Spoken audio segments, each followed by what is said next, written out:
Hello students, good morning to all of you. My name is Narendra Singh and today we will learn of a new chapter, that is dual nature of matter and radiation. In this chapter we will learn photoelectric effect, wave nature, particle nature. What is the meaning of dual nature of matter and dual nature of radiation? Actually ये जो दोनों word है matter and radiation, इनका dual मतलब दो properties, किसकी? Matter की भी और रेडिएशंस की। कैसे? जैसे वेव नेचर होता है किसका, जैसे हमने लास्ट चैप्टर पढ़ा जिसके अंदर हमने पढ़ा diffraction, interference, Young's double slit और भी बहुत सारे, जिसमें हमने वेव फ्रंट्स क्रिएट करे थे। तो ये क्या थे? ये क्या था? एक वेव नेचर था। किसका था? इनका इंटरफेरेंस, जो हमारा पार्टिकल वेव कैरेक्टर दिखा रहा था। ठीक है। अब जो फोटो इलेक्ट्रिक इफेक्ट है, कॉम्पटन इफेक्ट है, तो ये जो है ये वेव नेचर को शो नहीं करते। ठीक है।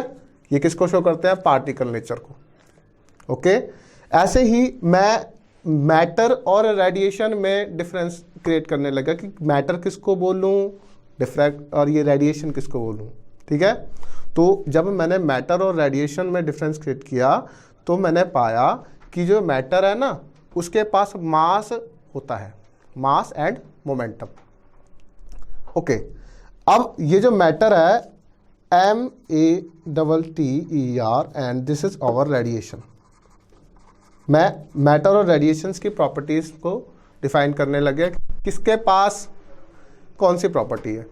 तो मैंने पाया कि जो मैटर है, मैटर की कैरेक्टरिस्टिक्स के अंदर पार्टिकल के पास क्या होगा?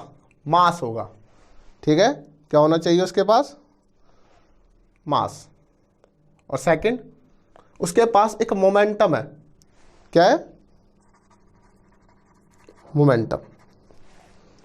ओके। पार्टिकल के पास जो हमारा जो पार्टिकल एक वेव आगे की तरफ बढ़ रही है, लेट अस सपोज करिए मेरे पास एक स्टोन है और मैं स्टोन को ऐसे करके एक स्ट्रेट लाइन में फेंकता हूँ सीधा वॉल पर। ठीक है। वो वॉल से टकराएगा। ठीक है। ऐसे ही मैंने आपको लास्ट हाइगन्स प्रिंसिपल में बताया था कि आपके पास जो है वेव, पार्टिकल अपनी पोजीशन पे वाइब्रेट करता है और वो वेव आगे की तरफ मूव करती है। अगर मैं यहाँ से एक बुलेट छोड़ूँ तो गन से, तो क्या होगा? वो एक वॉल पे जाकर स्ट्राइक करेगी। ठीक है। तो जो पार्टिकल मूविंग में स्ट्रेट लाइन, ठीक है ना, ये जो पार्टिकल स्ट्रेट गया, ये किसने बताया? Matter radiation. ठीक है, सॉरी मैटर के अंदर हमने देखा कि जो आपका इलेक्ट्रॉन है, पार्टिकल है, वो कैसा जा रहा है? स्ट्रेट लाइन में जा रहा है। अच्छा, रेडिएशन में क्या है? उसके पास एक कैरेक्टरिस्टिक्स है। कौन सी कैरेक्टरिस्टिक्स है? उसके पास वेव कैरेक्टरिस्टिक है। वो वेव्स के फॉर्म में आगे बढ़ता है। ठीक है। किसमें? रेडिएशन में। कैसे? अगर लेट अस सपोज करिए मैं यहाँ पर लाइट बल्ब स्विच ऑन करता हूँ, बल्ब ग्लो करता है और वो वाइब्रेशंस ऑल डायरेक्शन में फैल जाती हैं। ठीक है। तो ये किसकी प्रॉपर्टी है? रेडिएशन की। क्यों? वो डिस्टरबेंस क्रिएट कर रहा है आगे की तरफ। ओके। ठीक है। तो अब मैंने पाया कि जो मैटर है, मैटर के पास मास होता है, मोमेंटम होता है। अगर मैं किसी चीज को थ्रो करूं, on throw it moves in a straight line.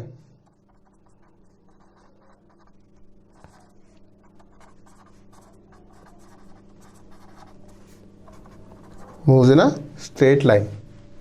ठीक है। अब रेडिएशंस के पास क्या होता है? उसके पास मास नहीं होता, ना मोमेंटम होता है। ठीक है। ये मैंने देखा जिस टाइम मैं इसके बीच में डिफरेंस क्रिएट करा, मेरे को क्या देखा मैंने यहाँ पर? No mass, momentum.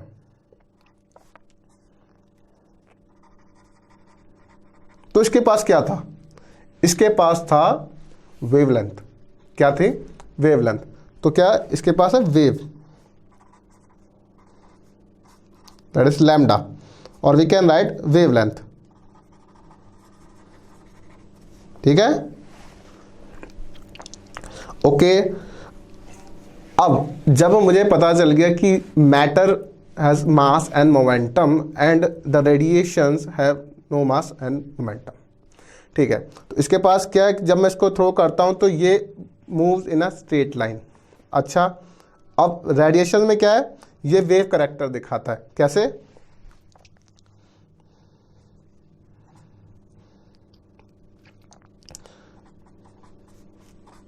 It forms wavelets, ठीक है, और वेव फ्रंट। क्लियर? ये क्या है, इसकी स्पेशलिटी है। स्पेशलिटी क्या है इसके पास, वेवलेट्स, वेव के फॉर्म में वेव फ्रंट्स आगे आगे क्रिएट करता रहेगा। ठीक है। अब जिस टाइम मैं इसको सरफेस पे स्ट्राइक करता हूं तो ये वाइब्रेट कर जाता है ऑल डायरेक्शन में। ठीक है, कैसे? It will strike by surface. ठीक है, it will strike by surface. अब मुझे पता चल गया कि मैटर और रेडिएशन में क्या क्या प्रॉपर्टीज थी। इसके पास मास था, इसके पास मोमेंटम था, इसके पास मोमेंटम और मास दोनों नहीं थे, इसके पास वेव कैरेक्टर था, इसके पास वेव लेंथ थी, और इसके पास क्या था, अगर मैं किसी पार्टिकल को स्ट्रेट थ्रो करूंगा तो वो एक स्ट्रेट लाइन में जा रहा है। ठीक है, क्या था ये, मैटर के बारे में। अब इसके आगे मुझे एक बात और पता चलेगी कि है ना, दोनों के पास कुछ ना कुछ एनर्जी है। ठीक है, अब ये जो एनर्जी है ये ट्रांसफॉर्म हो रही है वन फॉर्म टू अनदर। ठीक है, वन फॉर्म के टू अनदर फॉर्म। ठीक है, तो मैंने जिस टाइम पाया, मैं जब दोनों को एक साथ, मैं अब इनकी सेम सिमिलैरिटी देख रहा हूं कि हाँ भाई क्या क्या इसके अंदर डुअल है।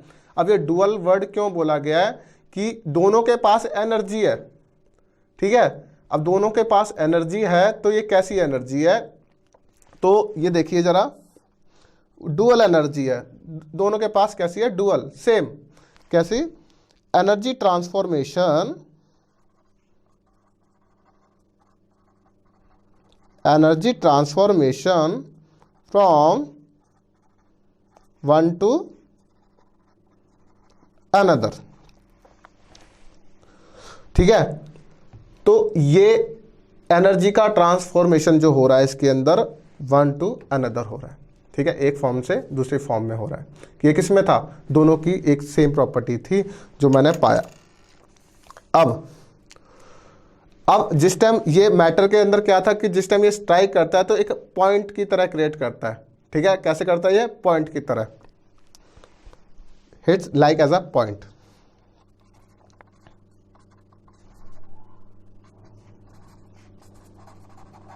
ठीक है, मैटर और रेडिएशन के बारे में थोड़ा बहुत पता चला। तो अब मैंने क्या करा इसका डिफाइन करना चाहा कि किसको मैं डुअल नेचर का नाम दूंगा। ठीक है, तो मैंने पाया कि जो कैरेक्टरिस्टिक आपकी कौन सी, इंटरफेरेंस, डिफ्रैक्शन, ये जो YDSC है, यंग्स डबल स्लिट, तो इनके पास क्या एक वेव नेचर है। ठीक है, वेव नेचर हम पढ़ के आ रहे हैं क्योंकि वेव ऑप्टिक्स पढ़ा था हमने लास्ट। अब ये जो बात के टॉपिक्स हैं हमारे, जो photo electric effect, Compton effect, और ये एब्जॉर्प्शन, एमिशन, ये कैसे थे, ये वेव कैरेक्टर को शो नहीं कर रहे थे, वेव नेचर को शो नहीं कर रहे थे, ये किसको, पार्टिकल के नेचर को शो कर रहे हैं। ठीक है, तो मैंने पाया कि ये जो लाइट है, ये जो लाइट की रेडिएशंस निकल रही हैं दोनों में, इसमें स्ट्रेट, उसमें वेव के फॉर्म में, तो मैंने पाया कि इन दोनों के पास एक डुअल नेचर है, इनके पास कुछ ना कुछ एनर्जी है। ठीक है, अब ये जो एनर्जी है तो मैंने इसको डिफाइन कर दिया डुअल नेचर के फॉर्म में, और मैंने देखा इनकी दोनों की कैरेक्टरिस्टिक है, देखते हैं। ठीक है, तो मैंने पाया कि डुअल नेचर की डेफिनेशन क्या शो कर रही है, तो ये शो कर रही है, it is well known that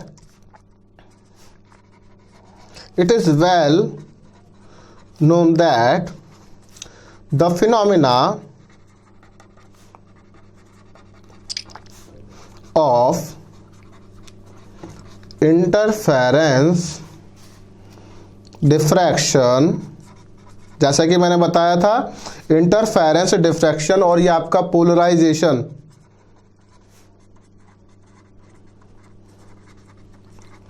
indicates a light has wave nature. क्या इंडिकेट्स कर रही है, that the light has wave nature. Light के पास कौन सा नेचर है? वेव का नेचर है, ठीक है, वेव नेचर है। अच्छा, बट अब मैं इसको नेक्स्ट पॉइंट में लिखता हूं। आप जितना इसको as it is points wise लिखिए, definitely you will get full marks, क्योंकि इस चैप्टर के अंदर अगर आपको चीज़ समझ आ जाती है, matter, radiation, photo electric effect, emissions, और ये आपका Hallwachs and Lenard experiment, Germer and Davisson experiment, तो इतना छोटा सा चैप्टर है, 4 to 5 मार्क्स का चैप्टर है, तो इसमें आप फुल मार्क्स ले सकते हैं। तो ध्यान से 1 by 1 जितने पॉइंट्स हैं उसको आप क्लियर करिए और याद करिए बिल्कुल। But some phenomenon like photoelectric effect, Compton effect, emission and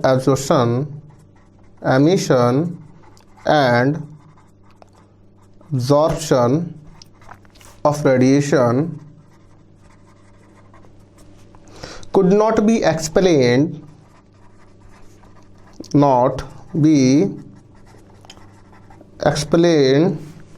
by wave nature, ठीक है, could not be explained by wave nature. These are explained by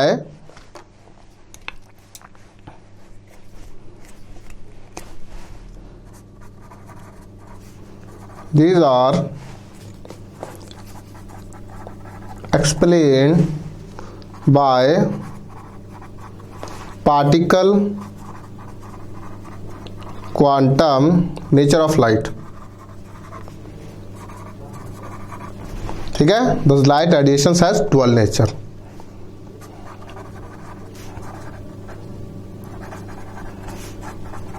light क्या है? एक रेडिएशन है, हैज डुअल नेचर, ठीक है। तो ये था dual nature of matter and radiation का मतलब, ठीक है। बच्चों को पता ही नहीं होता, बच्चे बस फोटो इलेक्ट्रिक इफेक्ट पढ़ जाएंगे, वर्क फंक्शन पढ़ जाएंगे, थ्रेशोल्ड फ्रीक्वेंसी, लेकिन डुअल नेचर का मतलब भी पता होना चाहिए कि डुअल नेचर कौन शो कर रहा है, पार्टिकल नेचर कौन शो कर रहा है, ठीक है। तो किसका नेचर है? ये लाइट का नेचर है। कौन सा? डुअल। ये दोनों की कैरेक्टरिस्टिक को डिफाइन करता है। अच्छा, अब इसके बाद हमारा जो नेक्स्ट टॉपिक है that is my work function. Work function क्या होता है? वर्क फंक्शन बेसिकली क्या है कि है ना, किसी भी सरफेस से एक इलेक्ट्रॉन का इजेक्ट होना, ठीक है ना। कैसी सरफेस होनी चाहिए? एक मेटल सरफेस होनी चाहिए। पहली कंडीशन क्या है? मेटल सरफेस, ठीक है। तो मैं क्या करता हूं, एक लाइट को इंसिडेंट कराता हूं किसी मेटल सरफेस पर, ठीक है ना, जिसकी मिनिमम कुछ फ्रिक्वेंसी रखता हूं मैं, ठीक है। तो अब जिस टाइम यहाँ से वो लाइट जब इस मेटल सरफेस पर इंसिडेंट होगी तो एक यहाँ से एक इलेक्ट्रॉन का इजेक्शन होगा, ठीक है ना। अब ये जो इलेक्ट्रॉन इजेक्ट हुआ तो यहाँ से लाइट इंसिडेंट, इलेक्ट्रॉन इजेक्ट, तो इसको क्या बोलेंगे? वर्क फंक्शन बोल देंगे, ठीक है ना। तो मैं लिखता हूं यहां पर work function, work function, W not से इसको मैं डिनोट करूंगा, W नॉट, ठीक है। द मिनिमम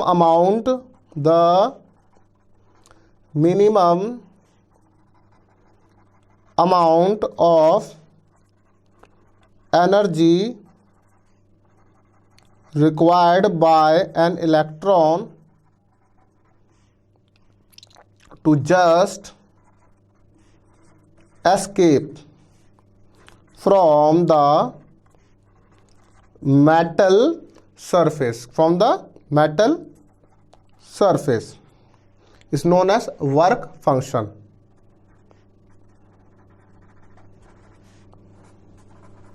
वर्क फंक्शन, ठीक है। एक मिनिमम अमाउंट की एनर्जी चाहिए। मिनिमम अमाउंट की एनर्जी, जैसे मैंने लाइट कोई सी भी एक सुटेबल लाइट है, मैंने जब किसी मेटल सरफेस पे टकराया, यहाँ से लाइट जब इंसिडेंट हुई, टकराई इस मेटल सरफेस से, तो उसी टाइम क्या हुआ? यहाँ से एक इलेक्ट्रॉन निकल गया। अब ये जो इलेक्ट्रॉन का एमिशन हो रहा है बेसिकली किस पे हो रहा है? मेटल सरफेस पे हो रहा है, तो यहाँ से जो इलेक्ट्रॉन्स निकलेंगे, ज़्यादा लाइट इंसिडेंट कराऊंगा, ज़्यादा इलेक्ट्रॉन्स निकलेंगे, तो उससे मुझे क्या पता चलता है कि एक वर्क फंक्शन हो रहा है, कुछ काम हो रहा है, इलेक्ट्रॉन का इजेक्शन हो रहा है। ठीक है, तो ये था हमारा वर्क फंक्शन। अब इसके बाद जो हमारा नेक्स्ट टॉपिक है दैट इज कुछ यूनिट्स हैं। आपको पता है कि एक इलेक्ट्रॉन की क्या वैल्यू होती है, जैसे हम लिखते हैं 1.6 इंटू 10 की पावर -19 कूलम। ठीक है, तो मिलियन इलेक्ट्रॉन वोल्ट। ठीक है ना, तो ये अलग अलग तरीके की यूनिट्स हैं, तो ये आपको याद रखनी है। तो पहला टॉपिक है that is electron volt. Electron volt, इसको मैं ईवी से डिनोट करता हूँ। अब ये ईवी क्या है? जब कुछ ना कुछ काम हुआ है, एक इलेक्ट्रॉन का इजेक्शन हुआ है, तो कुछ वर्क हुआ है, तो आप किसका करा रहे हैं? Work done. किसका करा रहे हैं? चार्ज का करा रहे हैं। तो पोटेंशियल क्या होता है? वर्क डन पर यूनिट चार्ज। ठीक है, तो वहाँ पे क्यू की जगह मैं क्या ले लेता हूँ? ई। इलेक्ट्रॉन का करा रहे हैं, तो देखिए it is the kinetic energy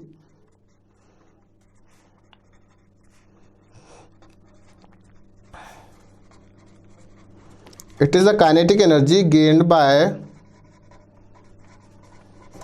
an electron when it is accelerated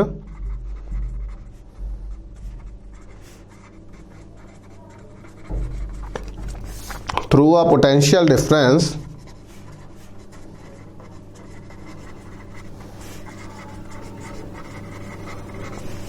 of 1 volt. कितना पोटेंशियल? 1 वोल्ट। जब मेरे पास 1 वोल्ट का पोटेंशियल है, तो मैं उसको कैसे लिख सकता हूँ? 1 electron volt equals to 1.6 into 10 की पावर -19 ऑफ जूल। ठीक है, अब 1 MeV ये क्या है? मेगा, कुछ बच्चे मेगा बोलते, कुछ बच्चे मिलियन इलेक्ट्रॉन वोल्ट। ठीक है ना, तो आप क्या लिखेंगे यहाँ पे? 10 की पावर 6 इलेक्ट्रॉन वोल्ट। ठीक है, मिलियन इलेक्ट्रॉन वोल्ट, तो कितना हो गया? 1 MeV इक्वल्स टू 10 की पावर 6 इलेक्ट्रॉन वोल्ट की वैल्यू क्या है? यहाँ से ले लीजिएगा 1.6 इंटू 10 की पावर -19 ऑफ जूल। तो 1.6 इंटू 10 की power -13 joule, that is 1 MeV। Clear? Power add हो जाती हैं, -19 + 6 -13 जूल। अगर इतना -13 तक आपको याद हुआ, तो ये आप न्यूमेरिकल पर्पस के लिए भी इसको सॉल्व कर सकते हैं। इसकी वैल्यूज आपको गिवन होगी 1 MeV, 2 MeV, तो आपको उधर पता होना चाहिए 2 इंटू 10 की पावर 2 इंटू 1.6 इंटू 10 की पावर -13 जूल। क्लियर? तो अब इसके बाद अब हम लिखते हैं, इसके बाद एक लाइन लिख सकता हूँ मैं यहाँ पर, the work function of a metal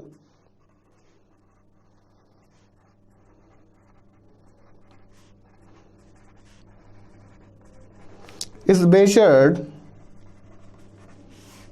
in electron volt. किसमें? Electron volt. क्यों? आपको पता है वर्क डन पर यूनिट चार्ज क्या होता है? Potential. If Q equals to E है, तो वर्क कितना हो गया? Work done upon E equals to V। तो ये वर्क डन किसकी बराबर है? एक एनर्जी की बराबर है। कौन सी है? Kinetic energy. किसके बराबर हो गया? EV। क्लियर हुआ? ई उधर चला गया उठ के, ये एक एनर्जी है। ठीक है, W इक्वल्स टू EV। अब इसके बाद जो हमारा नेक्स्ट टॉपिक है दैट इज एमिशन। एमिशन क्या होता है? किसका एमिशन कराना चाहते हैं आप? इलेक्ट्रॉन का एमिशन कराना चाहते हैं। अब इलेक्ट्रॉन का जब आप एमिशन कराएंगे, तो उसके लिए अलग अलग प्रोसेस है। ठीक है, एक है इलेक्ट्रॉन एमिशन, थर्मल एमिशन। ठीक है, कैथोड रे के थ्रू एमिशन करा सकते हैं आप, और थर्मियोनिक एमिशन, फील्ड एमिशन भी आप कह सकते हैं उसे। ठीक है ना, और photo electric emission, secondary emission, अलग अलग नाम है। तो हम 1 बाय 1 सबको पढ़ेंगे और इसको एक्सप्लेन करेंगे। ठीक है, तो पहला मैं एमिशन लिख रहा हूं दैट इज इलेक्ट्रॉन का emission. Electron emission. The phenomena of emission of electron from the metal surface is called electron emission. क्यों? क्योंकि हमेशा क्या कर रहे हैं हम, एमिशन किसका करा रहे हैं, इलेक्ट्रॉन का ही करा रहे हैं, किसी मेटल सरफेस के थ्रू हो रहा है, तो उसको हम क्या बोल देंगे, electron emission. The phenomena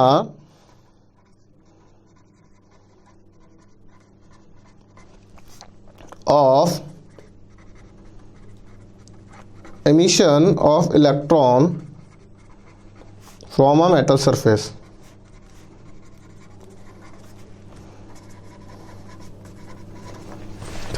is called electron emission। ठीक है,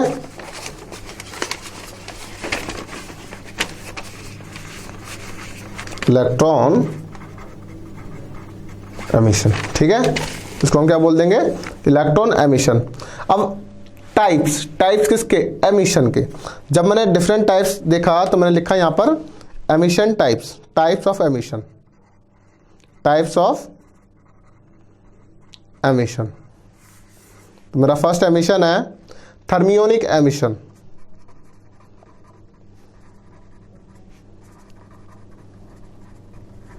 ठीक है, सेकंड है कैथोड रे या कैथोड एमिशन कह सकते हैं, या फील्ड एमिशन कह सकते हैं, फील्ड और कोल्ड कैथोड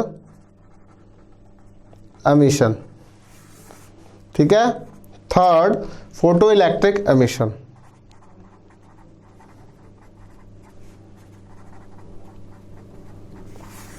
और फोर्थ आपका सेकेंडरी एमिशन।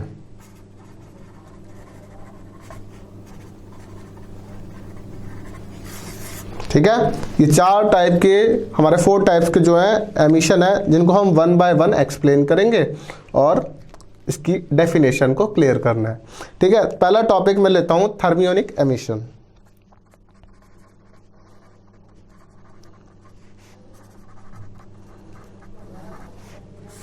अब ये थर्मियोनिक एमिशन क्या होता है, थर्म मतलब थर्मल मतलब हीट के थ्रू मैं किसी इलेक्ट्रॉन का इजेक्शन कराना चाहता हूं किसी सरफेस से।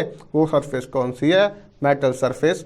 तो जिस प्रोसेस के थ्रू, हीट के थ्रू कभी जिस इलेक्ट्रॉन को इजेक्ट किया जाएगा किसी मेटल सरफेस से, तो उसको क्या बोला जाएगा, thermionic emission.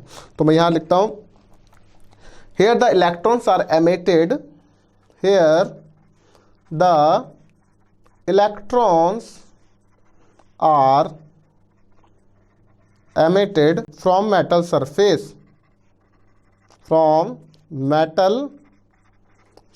with the help of thermal energy। किसकी एनर्जी होगी वो, थर्मल की, with the help of thermal energy। okay, our next type that is field और cathode ray emission। कौन सा है, field type और cathode emission। second, field और cold cathode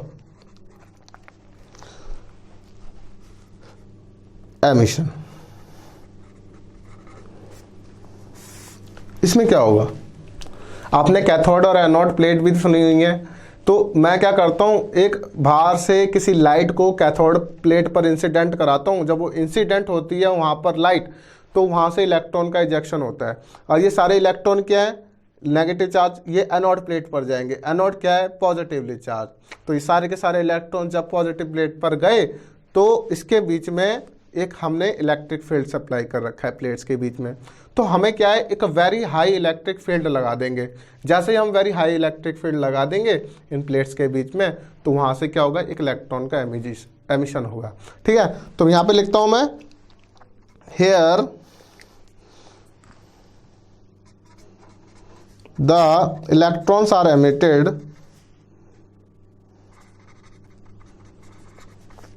from a metal surface with the help of scattering, with the help of subjecting to very high electric field, क्या लगता है हम वेरी हाई इलेक्ट्रिक फील्ड को apply कर देते हैं, तो उसे हम क्या बोलते हैं कैथोड और कैथोड एमिशन। ठीक है, अब next is photo electric emission. अब हमने क्या करा है, पहले हमने थर्मल एनर्जी के थ्रू इलेक्ट्रॉन को निकाला, फिर हाई इलेक्ट्रिक फील्ड लगा दिया, उसके थ्रू इलेक्ट्रॉन को निकाला है, मतलब इजेक्ट कराया है। अच्छा, अब जो ये फोटो इलेक्ट्रिक इफेक्ट है ना, इसके अंदर जो हमारी लाइट होगी वो कैसी होगी, ये इलेक्ट्रोमैग्नेटिक होगी, ईएम वेव्स के थ्रू होगी।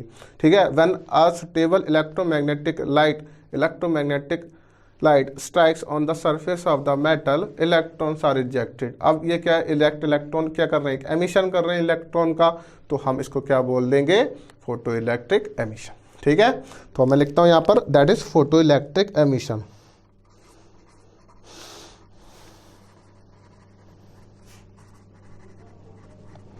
ठीक है, अब इस फोटो इलेक्ट्रिक एमिशन में क्या है, electrons are emitted here, the electrons are emitted from the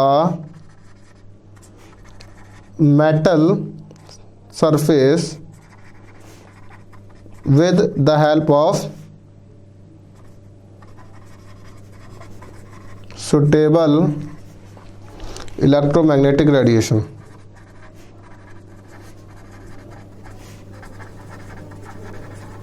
ठीक है, कैसी रेडिएशन, इलेक्ट्रोमैग्नेटिक रेडिएशन। हमारा लास्ट है दैट इज सेकेंडरी एमिशन। हमने 4 टाइप्स पढ़ने थे, 3 टाइप्स हमने रीड कर लिए, अब लास्ट है that is our secondary emission.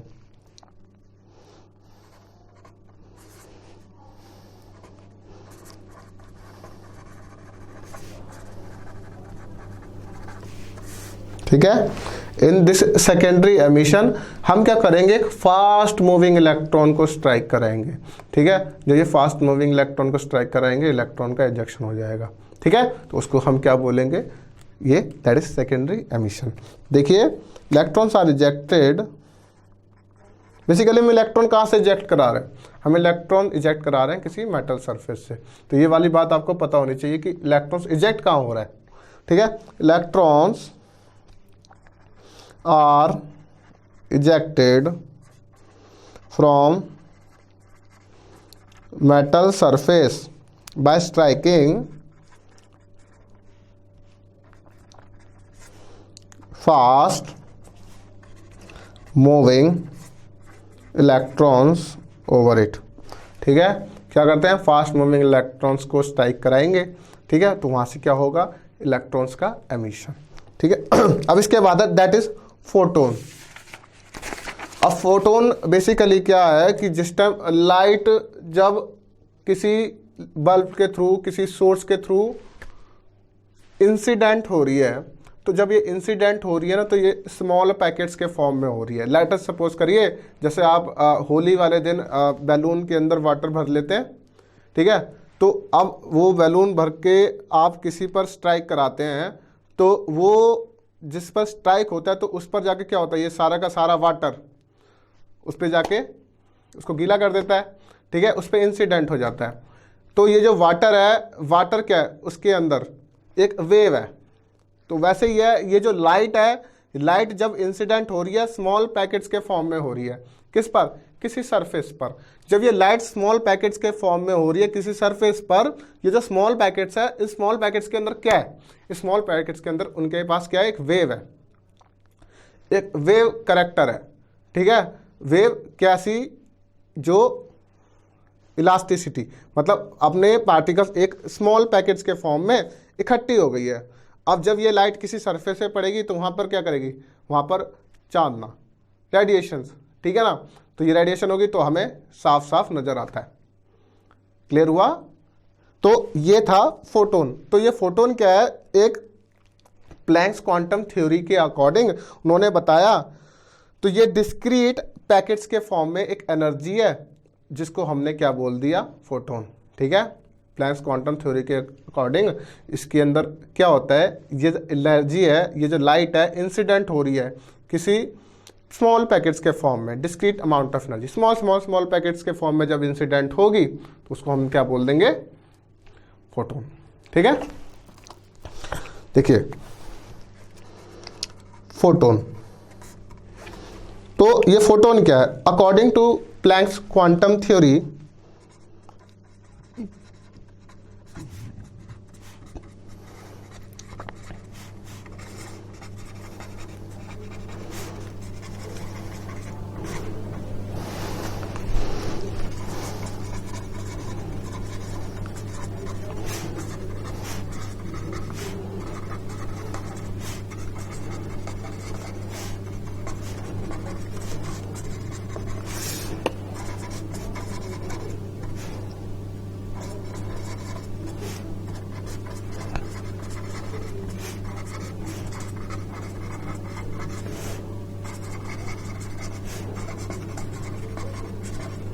Quanta, इसका नाम हमने क्या रखा गया?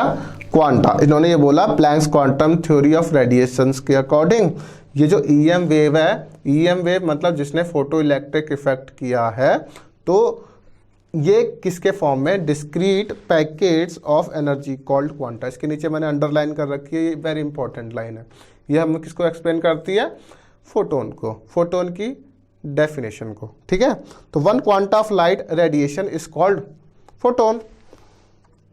One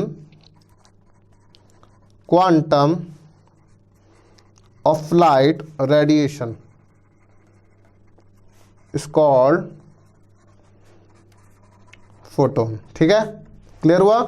one quantum of light radiation को मैंने क्या बोला? फोटोन। अब इस फोटोन के क्या फीचर्स है, क्या कैरेक्टरिस्टिक्स हैं कि हम किसको क्या बोलना है, फोटोन को हम कैसे एक्सप्लेन करेंगे? ठीक है, तो इसकी कुछ ना कुछ कैरेक्टरिस्टिक होगी, तभी तो इसका नाम फोटोन रखा गया। जब किसी लाइट अब इंसिडेंट हो रही है स्मॉल पैकेट्स के फॉर्म में, तो इसके पास कुछ ना कुछ एनर्जी है, कुछ ना कुछ स्पीड है। ठीक है, अब ये एनर्जी है, कितनी एनर्जी है, कितनी स्पीड है, कैसे चल रही है, कितनी वेवलेंथ है, ये सब कुछ हम इसके अंदर पढ़ेंगे। तो इसके हम क्या करते हैं? Main features, main features of photon. ठीक है, तो पहला जो इसका मेन फीचर है वो ये बोलती है it travel with speed of light. ठीक है, इसकी इतनी तेज स्पीड होती है जैसे जैसे speed of light. Speed of light basically कितनी है? That is equals to 3 × 10⁸ metre per second. ठीक है, तो it travels with speed of light. ठीक है, अब इसकी जो फ्रिक्वेंसी है डजंट चेंज, फ्रिक्वेंसी चेंज नहीं होती जब एक मीडियम से दूसरे मीडियम में जाती है। बेसिकली बात याद रख लीजिए, इंसिडेंट हुआ एक सरफेस पे, जब दूसरे मीडियम में गया तो क्या हुआ? फ्रिक्वेंसी चेंज नहीं हुई। ठीक है, the frequency of photon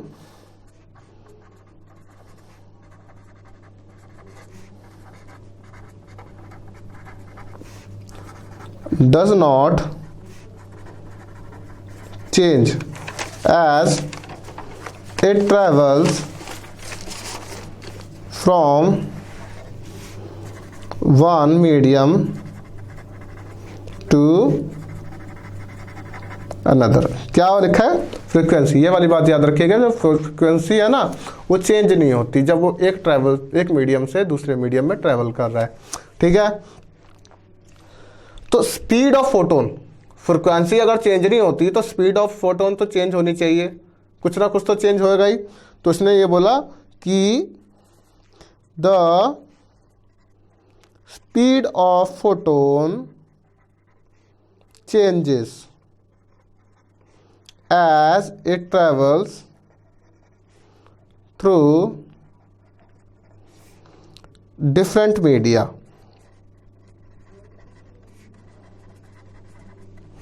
due to change in its wavelength.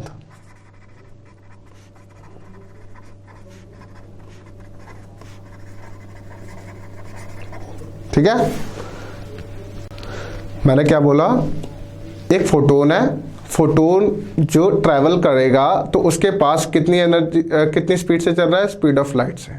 ठीक है, अब इसकी लाइट की कुछ फ्रिक्वेंसी है, जब ये एक सरफेस से दूसरे सरफेस के थ्रू जाएगा कौन? फोटोन, जिसके पास कुछ ना कुछ एनर्जी है। तो अब कितनी स्पीड है? स्पीड ऑफ लाइट के बराबर। तो इसकी फ्रिक्वेंसी चेंज हो जाएगी, ठीक है, फ्रिक्वेंसी चेंज हो जाएगी। अच्छा, अब स्पीड ऑफ फोटोन, अब मैंने स्पीड की बात करी, स्पीड जो होती है चेंज हो जाएगी, ठीक है ना। फ्रिक्वेंसी क्या है? चेंज नहीं होगी। मैंने क्या बोला? फ्रिक्वेंसी सेम रहेगी, फ्रिक्वेंसी सेम रहेगी, स्पीड चेंज हो जाएगी। क्या बोला मैंने? दोबारा सुनिए, फ्रिक्वेंसी चेंज सेम रहेगी और स्पीड जो होती है वो डिफरेंट मीडिया में जाके चेंज हो जाएगी। क्यों? क्योंकि इसकी जो वेवलेंथ है वो भी चेंज हो रही है, ठीक है, क्या? वेवलेंथ भी चेंज हो रही है। ओके, अब इसके बाद है दैट इज नेक्स्ट प्रॉपर्टी इसकी फोटोन की, क्योंकि हमें फोटोन के बारे में काफ़ी नॉलेज होनी चाहिए, क्योंकि हम डुअल नेचर पढ़ रहे हैं, ठीक है, पार्टिकल के बारे में पढ़ रहे हैं, उसका वेव कैरेक्टरिस्टिक्स, उसके पार्टिकल नेचर, तो हमें इतनी सारी बातें उसके बारे में क्लियर होंगी। तो next is that is energy of photon कितनी होगी? Fourth property, energy of photon equals to h nu equals to h c upon lambda. क्यों? न्यू क्या होता है? C upon lambda. क्लियर है? Next is momentum of photon, कितना momentum होगा?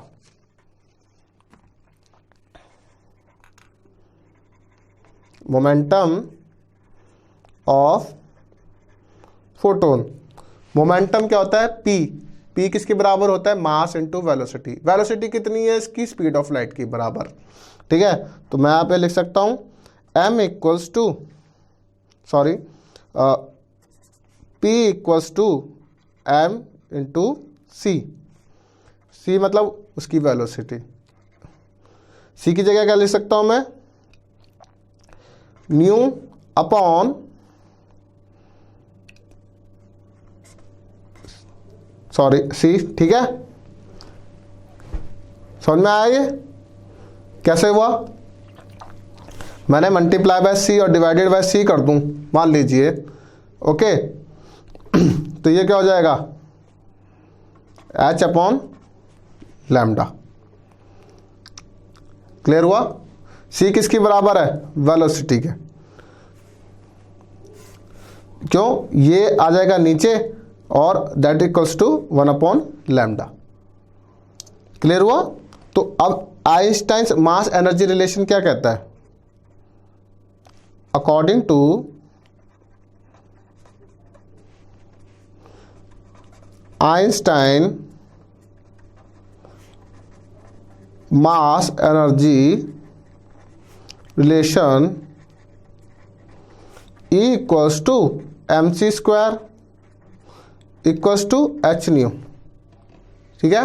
H nu क्या? ये एनर्जी ऑफ फोटोन। तो डेट अपॉन मैंने क्या कर दिया इसके? m किसके बराबर हो गया? H nu by c square. Clear? इतने बारे बात आपको पता होनी चाहिए। और next topic is now our next topic is photo electric effect. Photo electric effect basically क्या है कि एक सुटेबल इलेक्ट्रोमैग्नेटिक रेडिएशन किसी मेटल सरफेस पर इंसिडेंट होगी तो उसके पास कुछ ना कुछ एनर्जी है। अब ये जो एनर्जी है किस पर? मेटल सरफेस पर पड़ेगी, इंसिडेंट होगी, तो यहाँ से इलेक्ट्रॉन का एमिशन होगा। अब ये इलेक्ट्रॉन का एमिशन होगा तो किसी वेलोसिटी से इलेक्ट्रॉन जाएगा तो उसके पास क्या है? Kinetic energy. अब ये जो काइनेटिक एनर्जी, जब इलेक्ट्रॉन यहाँ से निकल रहा है तो उसके पास क्या हो रहा है? एक वर्क हो रहा है। और ये वर्क है, वर्क किसकी बराबर है? EV नॉट के, ठीक है। क्यों? मुझे पता है work done per unit charge is called potential. तो मैं निकालता हूँ। अब next topic is photo electric effect.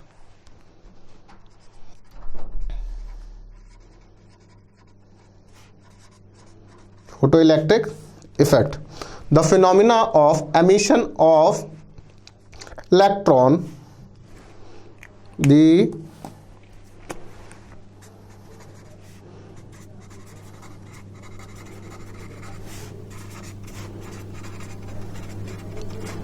emission of electron from a metal surface, from a metal surface, ठीक है। इलेक्ट्रॉन का निकलना, एमिशन होना किसी मेटल सरफेस से when electromagnetic radiation of sufficient high frequency, frequency कैसी होनी चाहिए उसकी, ज्यादा, हाई, ठीक है, और incident on it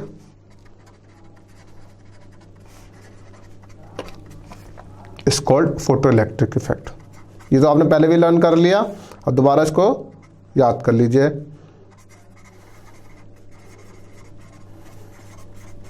it's called photo electric effect. तो the photo, that is, photo क्या है, एक लाइट है, जनरेटेड इलेक्ट्रॉन्स और कॉल्ड फोटो इलेक्ट्रॉन्स, ठीक है। कैसे, अगर मैं यहां से एक लाइट को इंसिडेंट कराता हूं, ठीक है, इंसिडेंट ये क्या है, एक लाइट है, तो यहां से एक इलेक्ट्रॉन इजेक्ट होता है। अब ये जो इलेक्ट्रॉन इजेक्ट हो रहा है ऐसे करके, तो दैट इज कुछ एनर्जी है, तो एनर्जी ऑफ 1 फोटोन है ये,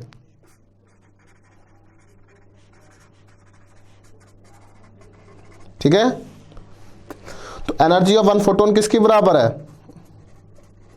energy of 1 photon equals to bring electron out of atom plus to provide energy, क्या, जो हमने एनर्जी प्रोवाइड की है,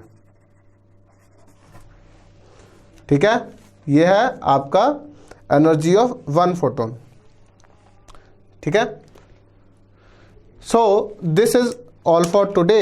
आज के लेक्चर में बेसिकली हमने जो टॉपिक्स पढ़े हैं वो एक वेरी वेरी इंपॉर्टेंट टॉपिक्स हैं। क्यों, अगर आपको इस लेक्चर के थ्रू इतना मेन पार्ट स्टार्टिंग में पता चल जाता है तो आपके लिए आगे के टॉपिक्स जो हैं हमारे वो बहुत इजी हो जाएंगे, जिसके अंदर मैं आपको स्टॉपिंग पोटेंशियल के बारे में बताऊंगा और इसका एनर्जी का और इंसिडेंट लाइट का कुछ ग्राफ्स हैं, वो भी फ्रिक्वेंसी का, इंटेंसिटी का, तो ये टर्म्स आपको क्लियर हो जाएंगी, ठीक है। सो मेरी रिक्वेस्ट है आप सब स्टूडेंट्स से, तो प्लीज़ इन जो टॉपिक्स को आज के लेक्चर में हमने जो डुअल नेचर के बारे में पढ़ा है उसको 2 या 3 बार लिख कर और रीड करना है। क्यों, सारा रीडिंग चैप्टर है इसके अंदर, तो आपको प्लीज़ इस टॉपिक से बार बार पूछे जाने वाले क्वेश्चंस इन्हीं के बीच में से क्वेश्चन आ जाएंगे, ठीक है।